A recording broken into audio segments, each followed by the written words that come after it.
তো এদিকে নতুন বউকে দিদি এখন মিষ্টি খাওয়াচ্ছে আর অনেক মজা হচ্ছিল আর কি। আর তারপরে একটা দিদিমা এসেছিলো এদিকে মিষ্টি জল নিয়ে, নুন জল এইসব নিয়ে এসেছিলো নতুন বউকে খাওয়াবে বলে। তো যাই হোক খাওয়া দাওয়া শেষ, তো দিদি এখন নতুন বউকে এখন বাড়িতে ঢোকাচ্ছে। তো এই হচ্ছে আমাদের বৌদি আর ওই যে দাদা, আর আমরা সবাই দেখছি এখন আসছি হেঁটে হেঁটে।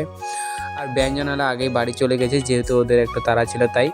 তো এইদিকে দেখছি এখন করছে মানে বরণ, এর একটা নিয়ম আর কি, যৌতুক বসিয়েছে। তো এদিকে আমার মেসো মাসি সবাই মিলে মানে যৌতুক দিচ্ছিল আর কি, আর আমি ওদিকে শঙ্খ বাজাচ্ছিলাম। তারপরে তো এদিকে কি করে জানি না আমি বেশ, তো এইসব নিয়মগুলো ভালো করে পালন টালন করে নিয়েছিল আর আস্তে আস্তে এইসব নাকি করতে হয়। তারপরে আমরা চলে গেছিলাম সবাই মিলে পুকুরে থাল হারাতে।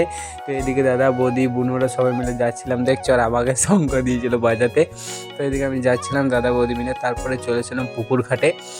তো পুকুরে অনেক লোক চান করছে সেই জন্য একটা দাঁড়িয়েছিলাম। তারপরে দেখছি পুকুরটা ফাঁকা হয়ে গেছে, তো এদিকে এরা এখন থাল হারাবে। তো এই জলের মধ্যে থালটা হারিয়ে দিয়েছে, তো কে খুঁজবে এইসব বলছিল আর কি। তো নিয়ম টিয়ম শেষ করে আমরা এখন যাচ্ছি বাড়ি। তো তোমাদের সঙ্গে দেখা হবে নেক্সট ভিডিওতে, চলো বাই, টাটা।